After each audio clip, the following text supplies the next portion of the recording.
welcome to another episode of Confessions of a Street Broker. Here with me today, longtime sidekick partner, Turner Petersen. Good to be here. Good to be here. Glad to have you. It's a drinking sport. We're drinking.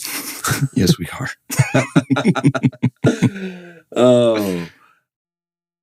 So this is going to be a very, very fun episode here as we dive into all the many dregs that we lived through in this industry. And so Turner and I are partners for a long time, and before I really kind of stepped out of brokerage and passed the torch to him for the hollow. So, but Turner, let's get your background real quick, and then we'll dive into many of things. Sure. Well, grew up kind of all over the place. Military family. Yep. Ended up in Oklahoma City when I was younger, about 12 years old or so, and then went to high school there. Hopped on down to Rice University. Played a little ball. Yeah. And then came up to Dallas, was kind of bouncing around, didn't really know what I was doing, and got a call from Jeff Mercer one day and said, "Would you like to real estate?" And I said, "Yeah, let's do it." Well, hold on. Hot second. Okay. You had a hot second in the league, right? Yeah, very hot second. Okay. Because you came up to Mercer Company to interview, and you were swollen like a balloon at that time. How much did you weigh then? 245, 250? Yeah, every bit of it. Yeah. So that's a big old boy. Yeah, you were jacked up. Yeah. And you interviewed with us. I did, yeah. So I came up, probably got every answer wrong that Jeff asked me. But, I think overall felt like, maybe there's a fit. Yeah. And Jeff was like, "You want to come to work?" And I kind of told him, I'd like to chase this dream. Still trying to play ball, get healthy. And I realistically had probably a year of training, traveling. Because you had torn your ACL in your senior year. Yep. In your last game? Yeah, senior night before we went and played. In the bowl game? Yeah, we had a conference championship and then bowl game. But you didn't get to play in the conference championship because you blew your knee out. Like literally like walking into the end zone, right? Or something? Yeah, it was like I was out blocking on the perimeter and play was over and I stopped and there it went. So I don't know if that's a testament to my athleticism or... It's a testament to turf, honestly. Yeah. I mean, that was some old turf for sure. But yeah, just kind of a freak deal that kind of changed the trajectory of things. But yeah, so it was cool. I said to Jeff, I don't know that I'm done. I might be, but I'm kind of still chasing this thing. And he's like, "You got to run that dry. Yeah. You got to go pursue that." Yeah.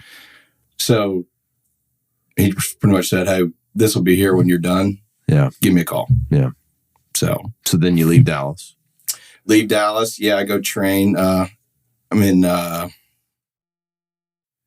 Tampa for probably 6 or 7 months training out in Sarasota. Mm-hmm. Right. We use the IMG facilities to train regularly down there. There's a great trainer. Did that and then came back here. Needed to make a little money, so I was working as a landman for a oil and gas company out of Oklahoma City, a good family friend. Yeah. And training here in Dallas, and then went back to Tampa for mini camps after the draft. Didn't get drafted or anything like that. Yeah. Had bounced around to a few spots before then, but Tampa was probably the best bet. Mm-hmm. And then, after a short weekend there, came back and I was like, I think that's it.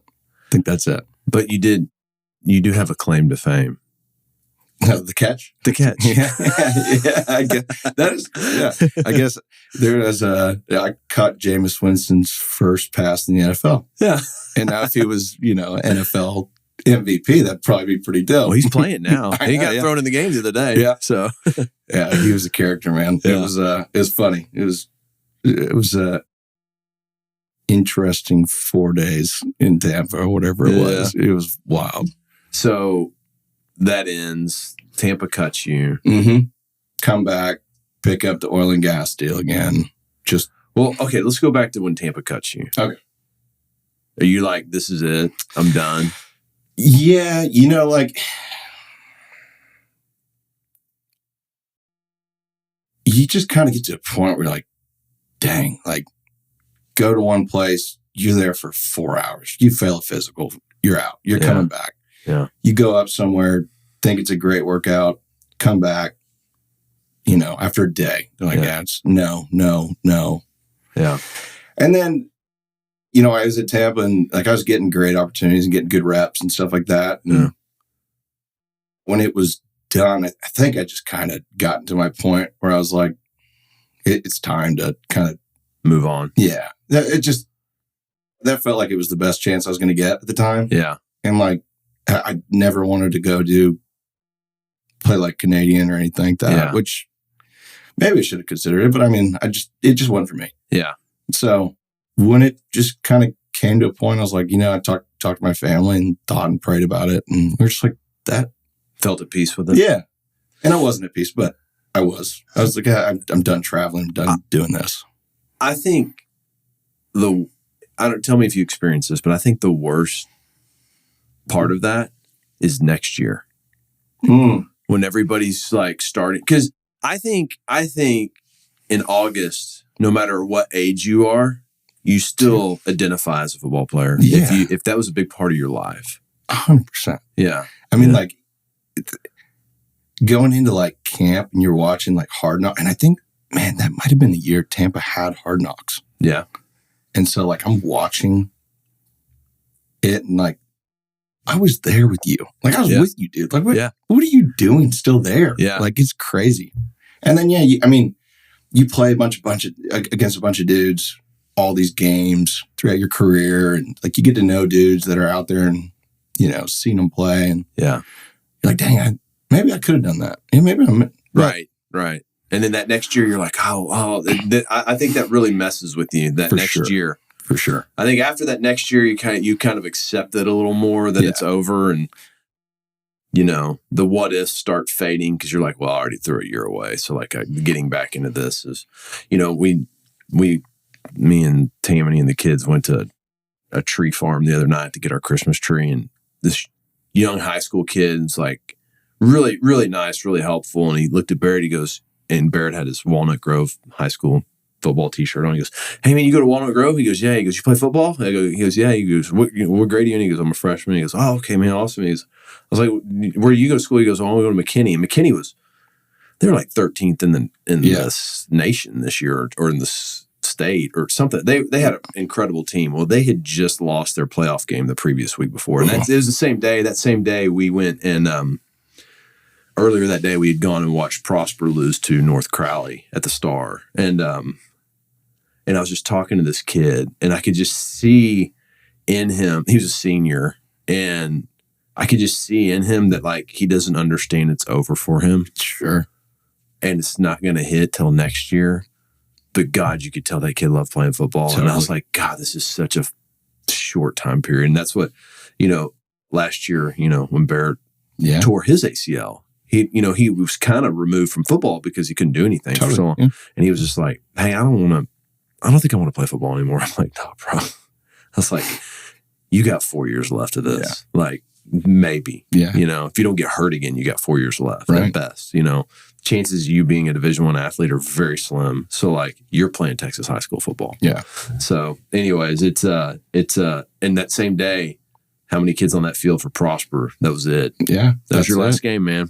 See you later. The flaming Ferris wheel will go on without you. Yeah. So you joke about it all the time, and dog guys that are like glory days and stuff like that. But it's a blip on the radar. Yeah. And for a lot of people, it's like a massive identity for them. And it is. Well, and that's what I still think. Like, I mean, like any August comes around, all these emotions and all these feelings start coming back around because it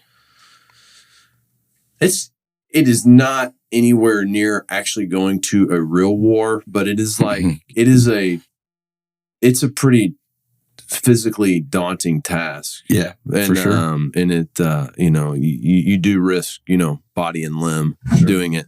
So anyways, it's, I don't know. That's just, so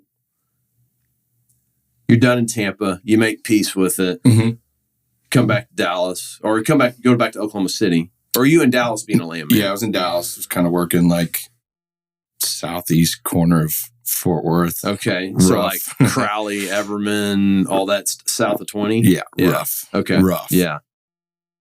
And oil and gas kind of trends the wrong direction and falls out. The first people to go are landmen. And yeah, I think like the day before I was getting cut, Jeff calls me again. Hey, you still thinking about real estate? Yeah. I was like, absolutely. Yeah. Like, well, when would you like to come in and start? Like, tomorrow? Is tomorrow good? Yeah. He just kind of laughed, and it just all worked out. I mean, it's a God thing, 100%. Yeah. I think this is right. You're probably the third longest tenured guy at Mercer Company, right? Currently? Yeah. I mean, you're ahead of Keenan, right? No. I was one behind Keenan. 1 year behind Keenan? Okay. Yeah. So it's me, then Corby, then Keenan, and then you. Correct. Right? Okay. Correct. Okay. So, all right. So Jay Murr calls you up. Yep. You're like, okay, put me in, coach. Let's do it. I'm getting fired over here anyway. We're getting cut over here anyway. Job. I'm ready. Let's go. Yeah. So get the call. Come on into the old office over in Las Colinas. Yep. And just get going. So did you start at the airport? Yeah. So I was, Sammy had just kind of put in his 2 weeks notice. Right after I'd started. So I don't think we really had an idea of where I was going to go initially. Mm-hmm. Jeff kind of rumored the Northeast expansion, kind of talked about Richardson and stuff like that. Yeah. But nothing really decided. And then Sammy was like, I'm leaving. And that's where he just kind of plugged me in. So yeah, inherited a good little database, and definitely a great spot to just dive in, super dense industrial, and get after it. So North Airport, good, better, and different. Mm. You could almost make the argument kind of not really our kind of territory because of the amount of institutional in there. Now you can rip off some tenant reps in there. Yeah. But the leasing side of things is pretty tough. Yeah. There's just fewer owner users in there. So 100%. So that is the challenge of that market, not having an alphabet business card, the JLL, CBREs of the world, But so you and I started kind of just chasing some bigger tenant rep deals in there together. Mm-hmm. And I don't know that we really got traction on any. I mean, we got kind of somewhere with some people, but golly, they just... We were definitely like whale hunting. Yeah. Some of that stuff. Yeah. We knew... We would only look at things like over 100,000 feet. That's what I would go look at with you, anything like that. So that and locally owned guys. Right. So we targeted, I don't know, maybe 60 or 70 tenants. And we're like, hey, this is potentially winnable stuff. Let's go make 5 calls a week or whatever it may be, and try and go get some traction there. And then eventually one day we just said, fuck that. Let's just go to Brookhollow. Let's go to Brookhollow. I was already in Brookhollow, several tours of duty under my belt. And so then you come in and we start, tearing it up. And that was about the time when I'd say like all these capital companies started showing up, and capital, equity capital, infill, urban core, last mile. Yep. We sit in the ivory tower. They started going to us. This will only get worse, folks, as longer this goes. So we start tearing it up down there for several. I don't even know when we started. 17 or 18. I think it was the end of 17, maybe. Yeah. So I think it was about 2 years in the airport. Yeah. And then dipped. Mm-hmm. So we're tearing it up in Brookhollow. This is when I would say all these capital companies started showing up, and they're like, we've raised $1 billion, billion. And cool. I would say we didn't really do a lot of business with those people until we really got in tight with Romy at that point with Cantex. And it was definitely the first one we did was Cantex. I think it was their first one in there also. Yeah, I mean, I would say their first real portfolio, I would say you and I probably sold them and leased. Yeah. 70%. It was about a 650,000 foot portfolio they took out. I bet we were 70% of it. No, we had a good chunk of the Brookhollow stuff in that portfolio at least. And we had Fort Worth too. We did Beach Street. Yeah, that's right. Beach. That's right. That was a 100,000 foot deal. Yeah. Yeah. So once Romy came on the picture, it totally changed the trajectory of our entire model. Yeah. Yeah. Well, it was, I remember I met with this guy. He's with a capital group and this was kind of when I was transitioning more to the Matador side of things, but he asked me, he's like, and I'm meeting with him in his office in Old Parkland. And he asked me, he goes, why do you think Romy sees more deals than I do? I go, Romy offices in the fucking market he wants to own. I go, you know how many times I just go over there and heat my lunch up and eat it and sell him a building? I go, you're in Old Parkland. Do you know how intimidating that is for an industrial broker? Like, not going there. I mean, have you ever been to Old Parkland? Is that the one like on Oak Lawn? It's like where Oak the old Lawn Bush office. It's like the Illuminati. Yeah, I think I went to like a wedding there and I was just blown away. It's like the Illuminati. Okay. It really is. It's like, you're probably not going over there. No. Yeah. And so I was like, you're over here. He's literally sitting in the epicenter of what he wants to own. Yeah. I thought that was genius of him. He didn't care. It was funny.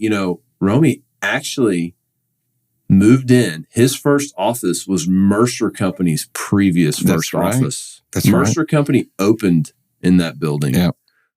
We were right behind where he was, but in that complex, so a lot of great real estate has come out of that little flex park over there on Empire Central. It's been pretty good. But I told him, I go, look, man, I can go over there to Romy, take him a deal. We can chop it up in 2 seconds and I can go back to the owner. I can drive right back around the corner to the owner and get this thing done. Yeah. I go, unless you're willing to do that, you don't have a competitive advantage. He's going to kick your ass every time, And along with that was just the smoothness of the transaction. It was easy. Hey, it was very easy. Here you go. Here we go. Here we do it. See it closing. Take this back to him. Got it. We'll be back. I mean, we can literally just drive back and forth between someone's office and between Romy's office and the seller's office, and boom, boom, boom, boom, boom. And Romy gave us a lot of opportunities to buy in the deals with them, and that was really gracious of him to do that. And taught us a lot. And it's funny. I remember the first time Romy called me, and he was like, hey, man, I want to buy buildings. And I was like, get in line, motherfucker. I went and met with him at his law office, and I was like, yeah, whatever. But I think you really he got a hold of you, and you sold him you got him on round table. And then that kind of really spurred that relationship from there. Yeah. So he wanted to buy 1151 Empire. Right. He wanted to buy that. Right. And I think you were like, no, you need to sell it to a user. Yeah. Let's get real. Yeah. And we did have a price threshold that our seller needed kind of on that. Well, and that was, that was an interesting time in the market when we listed that.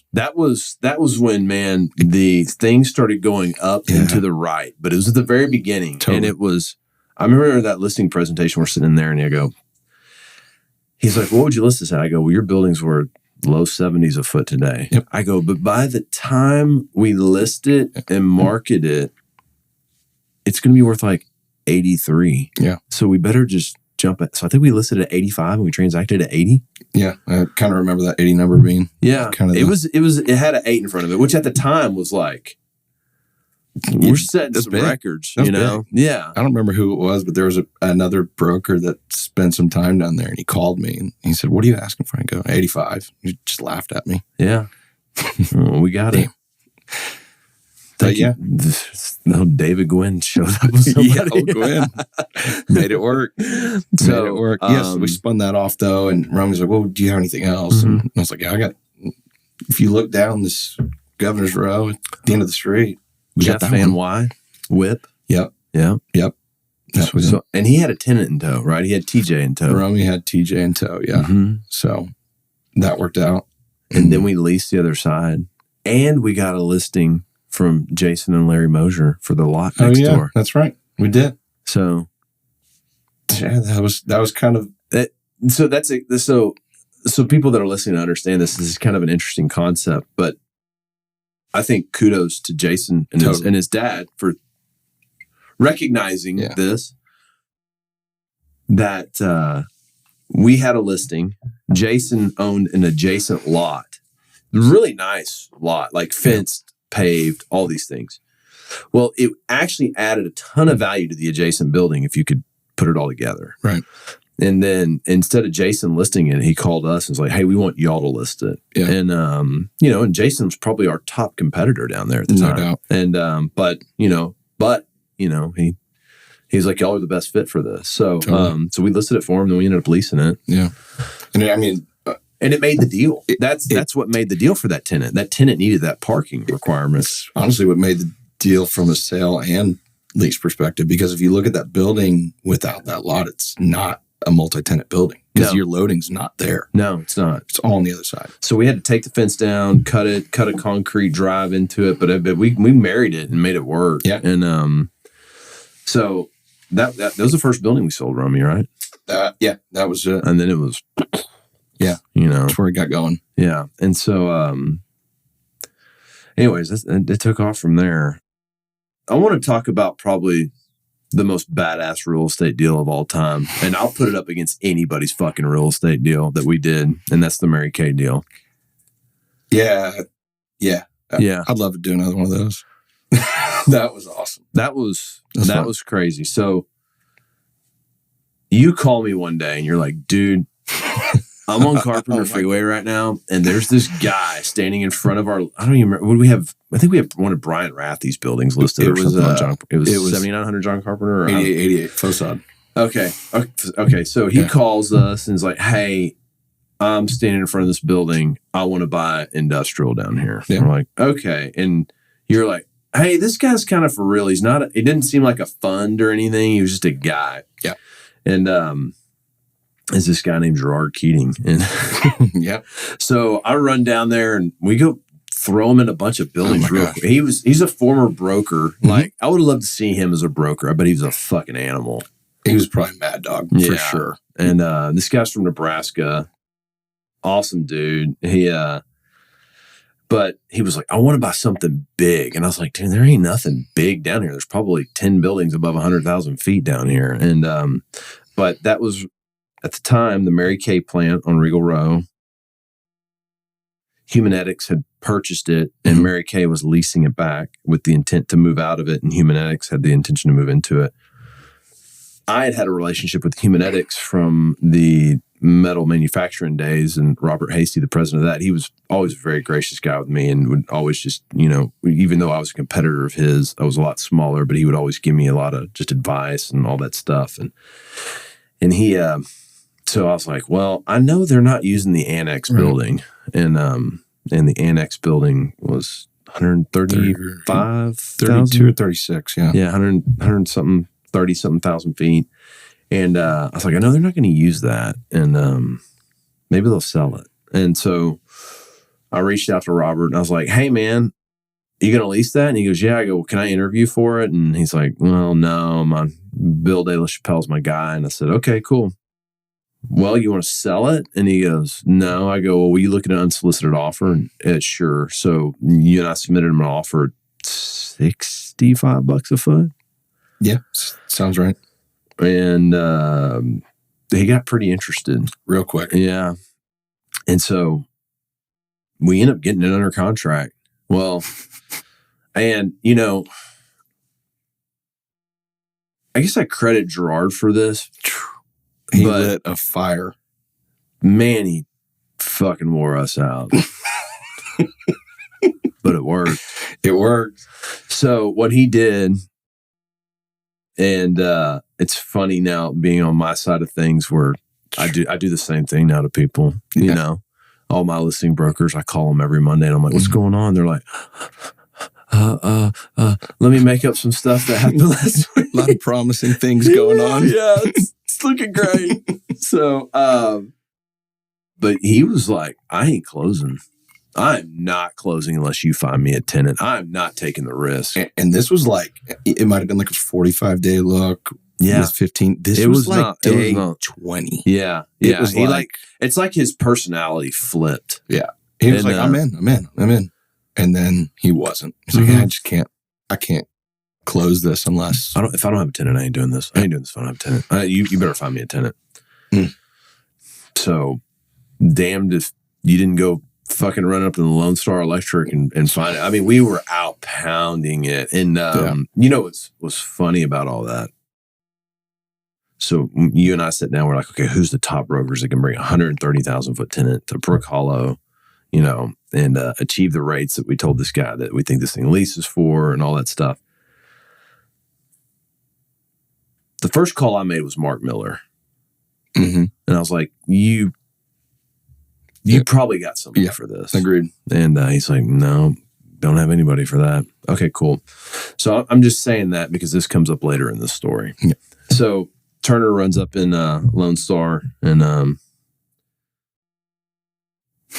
they're like, we want that damn thing. I knew, also like your familiarity with the tenants and the needs and, our list of guys that we know are looking, like, what they want. Yeah. And I knew what they wanted, but it just didn't exist in Brookhollow. Right. And when we got this, it was like one call and done. It was like this, if somebody in here is going to take this down, it's right here. Yeah. And so I go, and it might have been like around lunchtime or something like that. Yeah. And I knew what the dude at Lone Star drove. I knew it wasn't there, but I just went and sat in the parking lot for like 2 hours since they showed up and bombarded him in the truck court. Yeah. Hey, we got to talk, man. Yeah. Yeah. So we started getting engaged with Lone Star. We get him a lease proposal. We get into proposals with them. We have a big kumbaya meeting with them on the way into it, and we get the lease. We get the lease rolling, and then they have a guy out of Houston that's like their president or something. Mm-hmm. Anyways, he calls me and he's like, well, I don't have a broker on this. I go, yeah. Okay. He goes, well, I think I need to bring someone in. I go, cool. He goes, you have a problem with that? I go, fuck yeah, I do. Yeah. He goes, why? I go, because I brought you the deal that you need. I go, and if you want to do this, you'll never see anything from us again. Yeah. I go, don't punish me. Don't punish Turner for hitting home runs. Like, we did this. Yeah. And so I go, if you want to bring someone in, you're paying them. I ain't paying them. Yep. So you know who they brought in? Their broker, Mark Miller. Mr. Miller. I never told them this, but I was like, I called your guy first. And I love Mark. Don't take this as a slide. No. Mark is one of the top motherfuckers. Like, I love him. He's awesome. But they didn't know that. I think at the end of the day, they didn't know they were looking until they found this. Yeah. I don't think we brought it to them. And that's the kind of the nuance of brokerage, right? Like, you think someone's your client until another broker brings them something you didn't.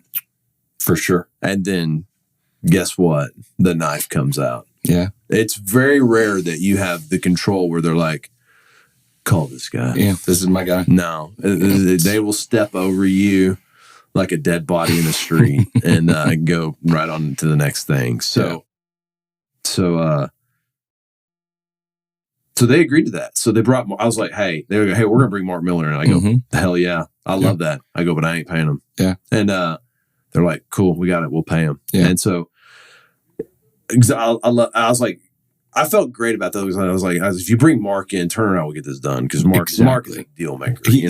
In those size of transactions too, it's we probably made that deal a lot to Mark's credit. Yeah. Just being on the other side and coaching them through it. And so so anyways, we get this deal agreed to. We close the building and sign the lease the same day. Yeah. So this is and direct, and we charged a full tenant rep and landlord rep fee for that commission. It was a good day. I think we went straight to Javier's. Yeah, we did. And we ran into Bill Chappelle there. Yeah, and he was there. He was there. Celebrating as well. Yeah. And so that was that. that was called, like, literally call it playing chess and checkers all at the same time across the street. I mean, we literally grabbed a tenant on Regal Row, leased him a building 5 buildings down on Regal Row. That I call that probably one of the greatest transactions. It's probably the greatest transaction I've ever done. You know, certainly for me. Yeah, and we learned a lot on that. We tried to sell the rest of the plant to Gerard, and then he just got nervous and dropped it. And we had him under contract on that office building too, at the end of the block, the gold office building. Oh, I forgot about that. Boy, he better be glad he didn't buy that thing. The thing is just a tombstone. It wasn't your pitch to sell to Trump Towers. It's gold. Right. And so we sell that building to him. I'll tell you the big scam in that whole deal belonged to the city of Dallas. Yeah. City of Dallas scammed everybody in that deal in a way. And let's talk about that. So the Mary Kay facility is located in a little triangle where they are putting the brand new Salvation Army site. And that Salvation Army site it's a homeless encampment. It's a nice homeless encampment is what it is. And not dissing the Salvation Army and the work that they do, but that's what it is. So adjacent owners are going to be concerned about the amount of traffic of homelessness that come to that. And so they throw a big fit in the city about this. And the city, to appease this triangle, says, hey, we're going to deem this an empowerment zone. Yes. And we'll give you a 10-year tax abatement if you spend $250,000, up to $250,000, something like that. They had this deck on it and everything. So I was like, hey, this is a real thing. And we had to spend like 1.3 million to make the Lone Star deal on a tenant because the facility had no office. So we had to build out their offices for them. And so, and it was bring 10 jobs to the triangle. It was nothing. It was very, the hurdles to meet it, we 10x'd them. Yeah. Me and Mark Miller go down to the city and meet with this guy named Courtney Pogue, I believe. Yeah, I was there. Yeah. We all go down there and, they pretty much just denied it. And they had no back. It was just, sorry. I don't know why you don't qualify, but you don't. Yeah. And that was kind of unfortunate. It didn't really sideline anything, but it was some bullshit politics. Yeah. And I'll tell you something funny. I don't know if you know this, but, I don't know if he completely got it or not, but Shoal Creek and Jack's building that development right there. And I was having lunch with Jack one day and I go, well, you know about the empowerment zone, don't you? He goes, what? Oh, yeah, bro. If you're building a building over there, you get a tax abatement. And he went to work on it. And I think he got it. But I think he had to do some wild acrobatics to do it. So, he's building on it practically. So. Oh, yeah. Yeah. So he's got to be the first, though. Totally. So I hope he did. I hope he skinned the city because they deserved it too. And so, anyways, but that was part of that hurdle. But I think a big thing in my mind and the shift in my career was also that deal because we were at the ranch. I remember this when this happened. It was during COVID. Been a couple of those. Gerard gets scared during COVID. Yeah. And he says, he sends Lone Star an email and says, the price that you're paying in rent is equivalent to your mortgage payment with where interest rates are today. Would you like to buy the building at this number? It's like 105 a foot. Yeah. And they agreed to it. Yeah. And I don't think we didn't have any rights to a commission past then, but like. I think it was any unearned or unamortized or whatever it was at the time of the lease, which kind of it washed itself out. And so I think I made like $5 million fucking dollars in like 18 months. Maybe. And you know what he had? Money. Mm-hmm. I was like, fuck this. I'm figuring out how to get money. Yeah. And So that was a big realization for me. I was like, they need us. Yeah. We don't need them. We need money, you know? And, but that's how brokerage is. That's what we signed up for. We made a great fee on it. And, you know, we did what we did. And so that was part of my mind shifting to go to that trajectory. And that's why I eventually gave you my shoes one day. Dropped some worn off shoes on my desk. I'm done. Yeah. Yeah. So what that is, people, is I had my dress shoes for my suit, and I tied them together and dropped them on Turner's desk one day, and I said, "It's all yours, brah. I'm gonna go buy buildings. Call me when you got something for me to buy." Yeah, call me when you got a building to buy. So anyways, that's kind of the summary of probably one of the greatest real estate deals of all time, in my opinion. I'm sure someone's done a better one. Our biased opinion. Yeah, but maybe a little unbiased. Maybe. I don't know. Pretty damn good. It's a good one. It's a good one. We were on the bus with everybody when we found out it was happening. Oh yeah, at the so obnoxious. Our Brookhollow bus. So excited. Yeah, we threw a Brookhollow bus tour. Yeah, and we got Prologis and Stone Lake and ML and all those guys to sponsor it. Yeah, it was more of just like a drinking tour at the time. Yeah, it was like it's a pretty close knit group of Brookhollow guys, like brokerage wise. It's like, you know, for the most part, you get along with everybody, so it was an excuse for us to go hang out and drink. Well, and they would have these bus tours, and they have these bus tours, but it's only institutional stuff. Totally, like South Dallas Airport, 1 million square feet. I remember Cannon Schultz put out earlier this year, or I think it was earlier this year. It's like, hey, South Dallas bus tour. I go, you got to start advertising. This shit ain't easy no more on the leasing side. So he's like, no, activity's great. And then like South Dallas is like a fucking hole right now. Yeah, it's funny. That was we looked at Prologis' Big Beauty on the Ambassador, and I think at the time we were listing 8319 Chancellor. Yeah. Yeah.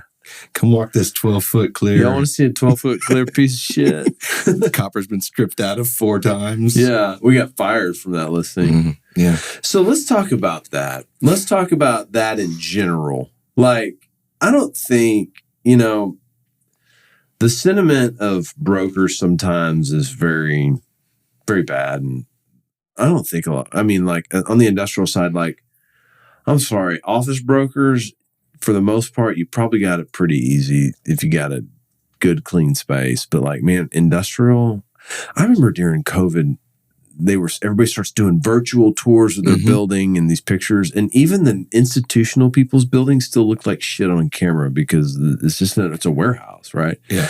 So, but you know, institutional people do a great job of like getting their space cleaned up and presentable and doing all those things. And, you know, the difference is the listing broker doesn't have to do those things. And when, you know, the more boutique brokerage like we are, you literally have to be the GC, property manager, and all this stuff all at one time. They expect you to do it because they then this is a listing we had. It had a lot of challenges, being the fact that it was already just 12 foot clear. And then the guy would not put a dime in the you know, the most frustrating thing for a broker is like, hey, what should we do? This, and this. That'll help me win. Mm-hmm. Okay, thanks. And throw it in the trash. They don't do it. And then they call you 6 months later and go, why haven't you leased my building? I don't know. Toilets smell like shit. And, you know, I can't even turn the lights on because some meth head ripped your power out of your building. And like, I mean, what do you want me to do, man? Yeah. You know, there's a homeless encampment at the back of the building. Yeah. Like, you know, I mean, am I supposed to clean this up? Like, I don't, you know, I thought you wanted me to go find a person for your building. And, I don't know. It's, so what's your worst knife in the back story? You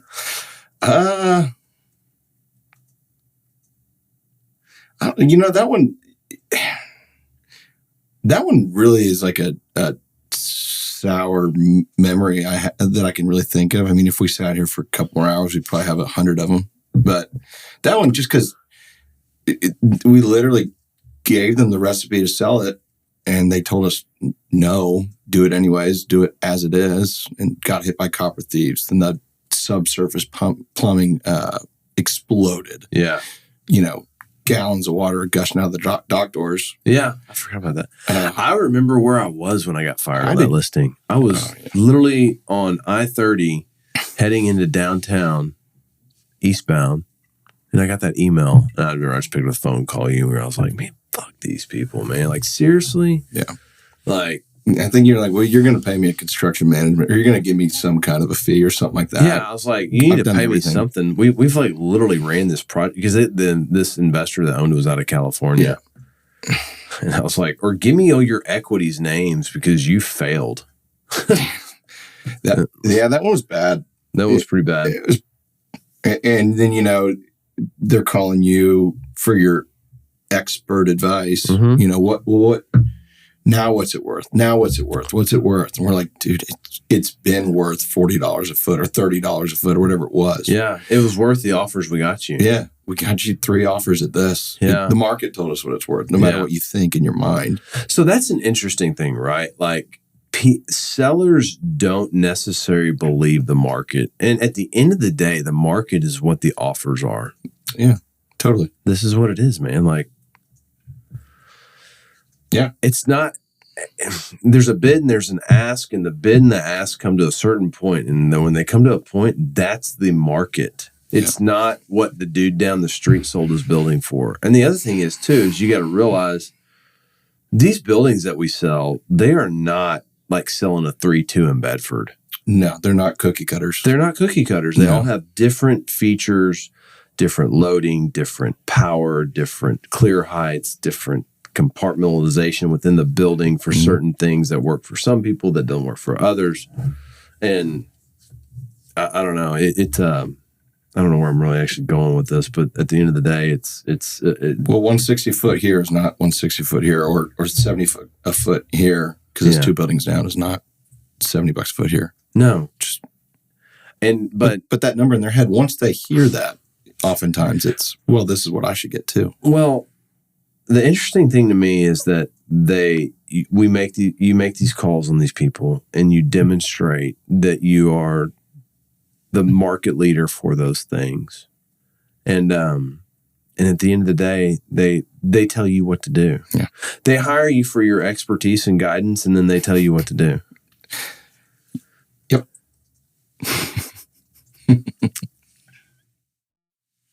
It's stupid. Yeah. That's what it is. Tell me what you think. Okay, cool. Well, here's what I think. Cool. All right. Guess which one we're going to do. Yeah. It's funny. I was in your office on Monday, I think. And 2 Mondays ago. Yeah. And I told you about that property that was coming vacant, right? Yeah. So we tour your group through there. I get another group through there. And I leased that building previously. And I get the guy that leased it previously that's with another group now to go through there again and make a proposal. And I'm like, hey, man, you should give Mercer Company a shot on this listing. We leased it for you last time. Yeah. No. I'm talking to so-and-so over here, and I'm like, so why am I the bridesmaid? It's literally what I texted him. I go, why am I your bridesmaid? Oh, no, you're number 1 right now. I was like, well, sure. And then anyways, I toured that second group through there, get them through there. They want a proposal on it. I get him a proposal. And he goes, hey, should I hold off on putting the building on the market? I go, no. Why would you do that? Yeah, no. Okay, well, I'm going to get it listed. I'm like, and I'm listening with those guys. I asked him before that, I go, how many tours have you had? He goes, well, none, only the ones you've brought. I was like, oh. I called you about it initially for someone else. Then I told someone else about it within our office. They brought a user. Then I brought another user. So we're 3 reps in almost on this thing. But you're going to hire the guys that don't even work this market. Yeah. So what would you always call guys? Like in Brookhollow, you'd call them and be like, oh, no, I use this guy or I use this guy. And you go, oh, yeah, I'm always interviewing for runner-up or whatever it was. I'm always auditioning for second place. Second place, something like that. Yeah. And that happens sometimes. You can show up for second place and, the bridesmaid turns into the bride. Yeah. But on vegetable break.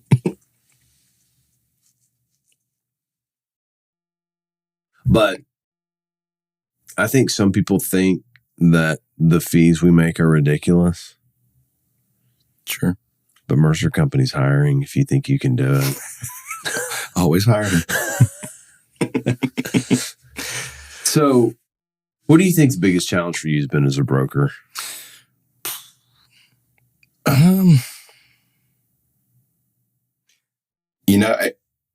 It's probably just that grind of going back into the building that, you've been in and been told to F off probably 20, 30 times. And that guy's sitting behind that desk or that wall. Yeah. You're going to go around and he's already ripped up your business card and thrown it in your face. And, and just getting up and doing it again next month. Hey, well, okay. Yeah. That's probably what, more often than anybody, or more often than not, anybody would say in what we do. It's that rejection, which, doesn't really mean much to any of us. It can't, but it's still, I got to go call on this guy again, I think on top of it too, you have a gatekeeper there that, you're like, come on. She's kind of shit. They usually shit all over you too. Yeah. Yeah. So it's kind of a double whammy. I mean, that was Lone Star. Like I couldn't ever get through that gatekeeper. Yeah. But you did. Yeah, because I waited in the parking lot. So I didn't have to deal with her. Build a better mousetrap. Yeah, for sure. For sure. Well, I think that's what brokering teaches you. It teaches you to be very creative. It teaches you to, I've always kind of said that I think brokering is you're building a puzzle. And while you're building this puzzle, you're playing chess over here. You're playing a checkers game right here. And you're holding 5 cards and playing poker right here. Mm-hmm. And you're trying to be like, but all these games are interchangeable. It's like, okay, I'm working on this little farm right here, building all this together.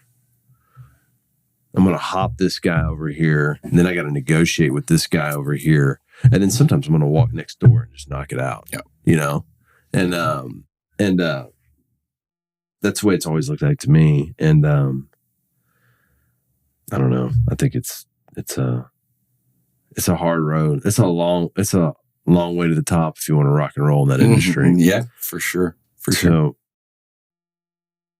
I think another thing people don't realize, and I'll probably get some shit for this, but I think brokers in Dallas are like, we were talking about this before we started this with Will. Will was sitting here just telling you, like, brokers here in Dallas are like the NFL. Like, there's some damn good brokers. I think if you can broker here, you can broker here in New York City. I think past that, it's I think Dallas brokerage is up there with New York, LA, I guess Chicago. I don't really know what I think about Chicago, but like New York, LA, Dallas. Your bigger markets for sure. Yeah. But Dallas seems almost saturated with top dudes. Yeah. In any market. It is. So it's extremely competitive, but can be very rewarding as well. It can. Yeah. It can be very rewarding. Yeah. Well,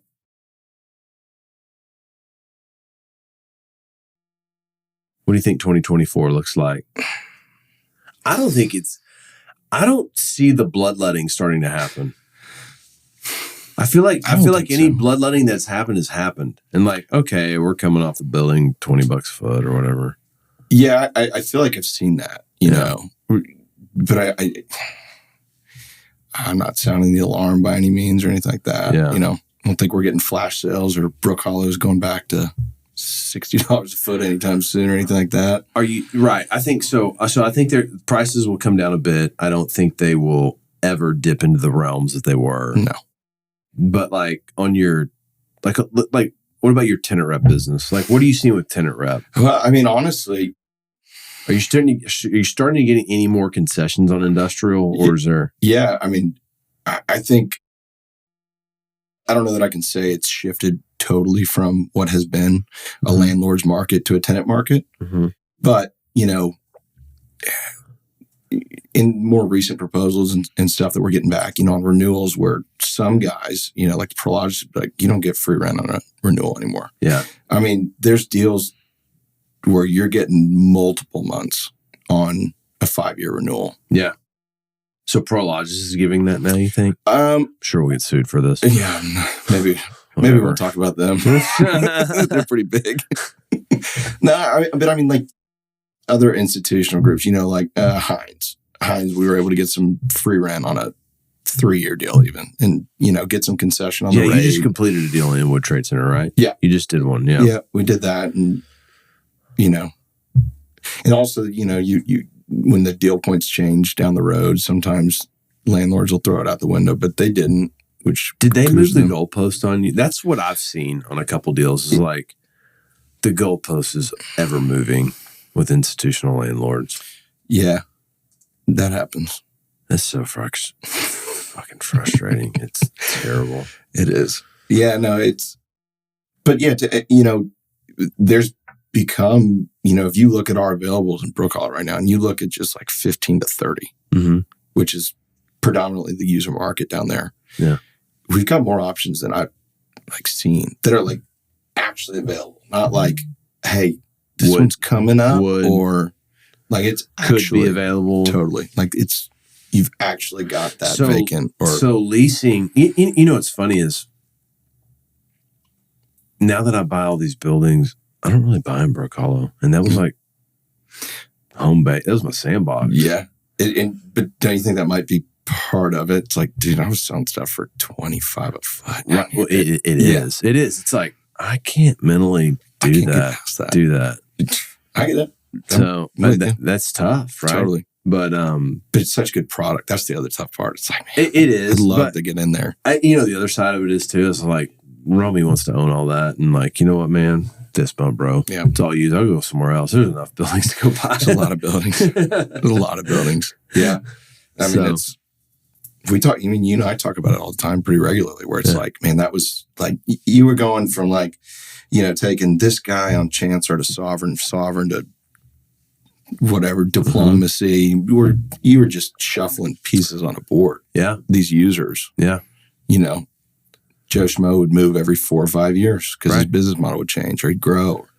And now it's like it's not as much of a owner user market anymore. Yeah. So everybody getting acclimated to these now institutional ownership or, I think my biggest aversion to it is I think that the institutional owner that buys down there doesn't understand the demographic. Yeah, totally. Because they will. So I think here's the problem. Here's the dislocation of that market. Institutional buyer needs to put out capital. Okay. Well, tenants that lease space is probably 20, maybe 25,000 feet and under. Yeah. Yeah. Once you get past 25,000 feet, kind of got a real business. They want to own it. They want to own it. Yeah. To a certain point, I feel like. I think to about 70,000 feet. Sure. So I think that the majority of buildings in Brookhollow are probably 25 to 70,000 feet. So 25 to 70,000 feet is the owner, entrepreneur, probably lives in the Park Cities, and you know what? Doesn't want to pay the man. Yeah. Well, where does capital need to play? Not enough 20,000 foot building. That's not even worth starting the engine. So they buy all these buildings in the 25 to 70,000 foot range, and they can't lease them. Yeah. Yeah. There's a lot of buildings for lease down there right now like that.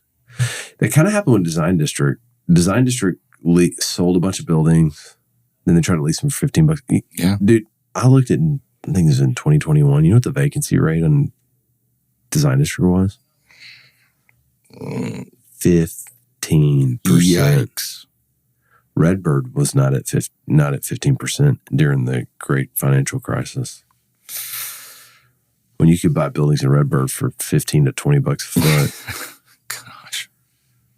Yeah, it's wild. I don't know.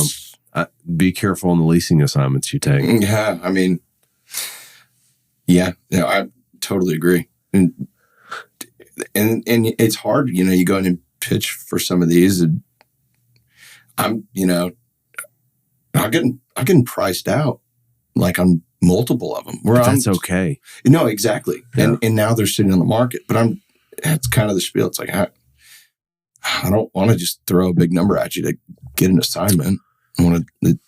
You're better off not winning it. It's a fool's errand. Yeah, but it's give and take. You're also like, damn, I don't want to lose that listing to a degree. But I'm with you. Yeah, you've got to be careful on those. I will say this though, as much as we're sitting here bitching about brokers. Yep. I never thought I'd be in a business where I could make this much money.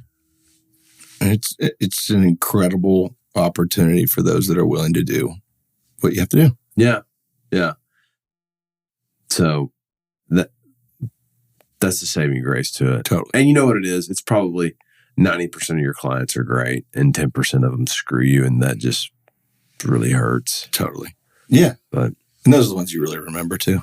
Well, I want to shift to something else because we're working on trying to get your call-in line for us on this stuff, but we only have one football pick this week, and it's the Army-Navy game, which you are intimately familiar with. Very, very. Probably, it's easily my first college football memory of a game that I went to. I believe it. So your dad played football for Navy, right? No, he went to the Naval Academy. Went to Naval Academy. Yeah. Okay. He was a Top Gun like pilot F-14. Yep.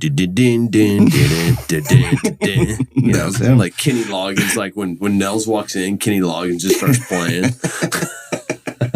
That's him. That's him. Yeah, I come from a Navy family. My dad's dad was a vice admiral, X-15 test pilot with Neil Armstrong, to name one. Wow. He was the dude. That's awesome. And then dad went there, graduate, class of 80, Top Gun pilot, fought in some wars. That's pretty awesome. Pretty badass, for sure. Nels, the general. So we, this one's really close to home. And been to some pretty badass games in my life. And this one is absolutely up there. It's like I'll go to it every year, no matter where it is, if I get the chance. Yeah. I would like to go to one year. I must. I had an appointment to West Point. I didn't take it, but it was a very compelling pitch. Like, I remember that coach sitting in my dining room table, and he has like this 3-ring binder that's like a 3-inch 3-ring binder, and he's flipping through all these pictures, and he's like, hey, you know what? After your sophomore year, you go to Alabama in the summer. You know what you do in Alabama? I was like, no, what? He goes, you fly Apache helicopters. And I was like, this is kind of cool. But I was like, oh, I'm in the Army. And I think my mom was all about it because I think she just wanted to say her son went to West Point or something, right?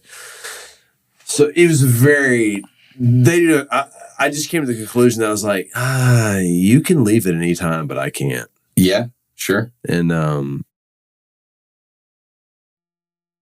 like I ran the Navy. Well, we threw the ball a little bit more, but in high school when I was playing quarterback, we ran the triple option. Yeah.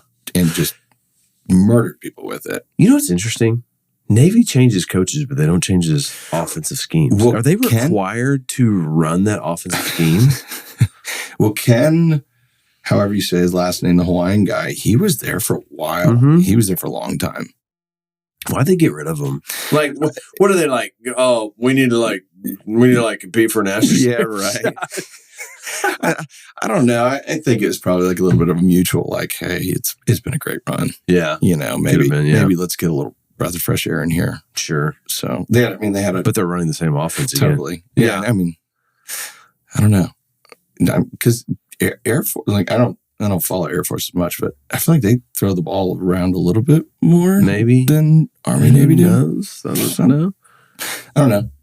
But yeah, this game's awesome to me. Like I'm genuinely excited. Where maybe a lot of people are just like, Where did you say they're playing this year? This one's in Foxborough, so Patriots. Oh, Gillette. We have a Gillette story. Yes, this is pretty funny.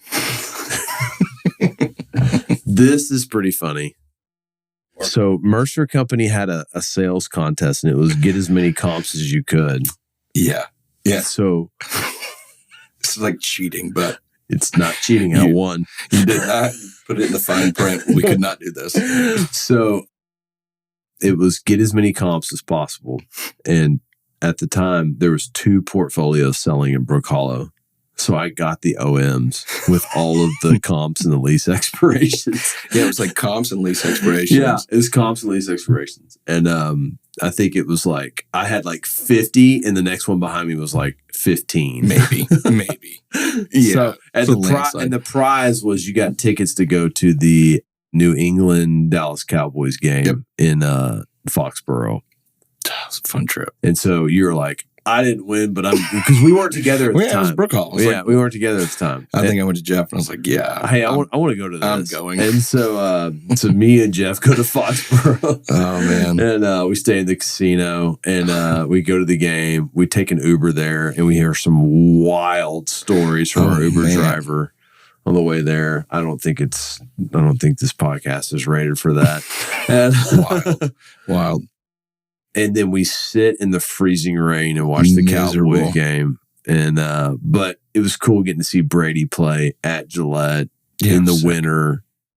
Gillette was cool because they had like all these bars around it. Because there's nothing out there. There's nothing out there. It's you think it's in Boston, but it's an hour away from Boston essentially, or an hour drive out there.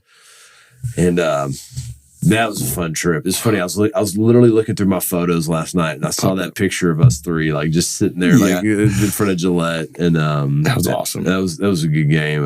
Going to NFL games at other stadiums, it's something like I want to do some more of. I haven't really. I think I've been to the Raiders game in Las Vegas, and I've been to the Cowboys game. Wait, in New England. That was it. Yeah, and the Raiders game was all time too. Yeah, that was pretty cool. That was.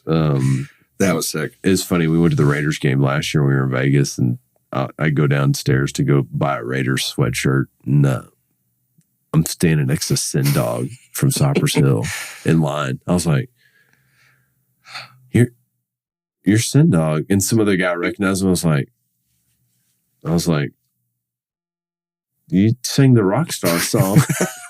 It was really cool. Celebrities. So back to Foxborough this weekend. You got the Black Knights giving 2.5 to the midshipmen. Well, not only am I not a great gambler, I'm also an emotional gambler.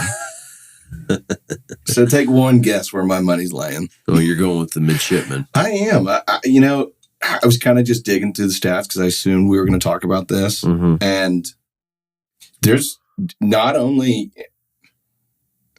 there's a lot of riding on this game for both teams. They're both 5 and 6. So bowl eligibility for either team, whoever wins. Yeah, that's huge. Army's a chance. I'm pretty certain. So are their bowl games still open for them? Yeah. Okay, because the bowl selection was last weekend. Yeah, I'm pretty certain. What I read was because they've only played 11 games. Right. And they will always go to a bowl game if they qualify. Like you get the military or the Armed Forces Bowl or something like that. There's something somewhere. Yeah. I'm certain there's one more spot left out. Yeah. But so you got that. If Army wins, they take the Commander-in-Chief trophy from Air Force. So they've got that going for them. But so Air Force holds it because they beat both of them last year. Correct. Okay. Yeah. Yep. So Army did kick the shit out of Air Force this year. They did. And Navy lost to them. They did. Unfortunately. So my money's on the Black Knights. Yeah, I know. I don't know. It's like, it almost like it just doesn't matter in this game. Like a team could be one and it really doesn't. The energy at that game has to be off the chain. It's insane. I was in Tammany and I went to New York during Christmas a couple, 5 or 7 years ago or something. And the game was in New York that year. And it was so cool. Like, I didn't realize that the game was there that year. But then we were out that night and there's so many cadets just walking around New York and all this stuff. I was like, oh, that's really cool. Like they just finished the Army-Navy game. That's why they're all here, and it's really cool. And so, well, it'll be interesting. It will. Yeah. It's going to be exciting. It's always we mark it on our calendar as a family. It's pretty fun. The Owls were bowl eligible this year. The Owls got a team this year. I feel like they're They're a couple plays away from being a little better record than they were. Yeah. I thought that they were a good team. Yeah. I mean, I think they definitely turned it around from where they were a few years ago, it feels like. Yeah. Maybe heading in the right direction. Yeah, it's good to see them get back to a bowl. So they're playing in the they're playing at SMU. At SMU, yeah. What is that bowl called? I don't know. Is that Heart of Dallas? That would make a lot of sense, right? That sounds like it. Who are they playing? That's bad of me. Dallas First Responders Bowl. First Responders Bowl. But still not certain. Oh, Texas State. I knew that. Yeah, Texas State. Texas State actually had a decent year this year. Yeah. And they came up with it. Yeah. Are you going to go to the Rice Bowl game? When is it? What's the day? Day after Christmas. Day after Christmas? Yeah. 26th? Oh. Might be. I know we're going to be in Graham for Christmas Day, so it's a definite maybe. Jeffrey wants to roll back to D-Town, although we might be hog hunting. Got a thermal. It's always a TV. Yeah. I don't know. I might. It's okay. Tex in the Independence Bowl. That's what we had played in my last year. So the only bowl game I got to go to and play, or I didn't play in it, but I was saddled up for it, was the Independence Bowl. Yeah. It's funny. It's so funny. I went to my chiropractor yesterday and he goes, did y'all make a bowl? I go, yeah, Independence Bowl. He goes, I went to the Independence Bowl one time. It was Notre Dame and LSU. I was like, I got a funny story about that.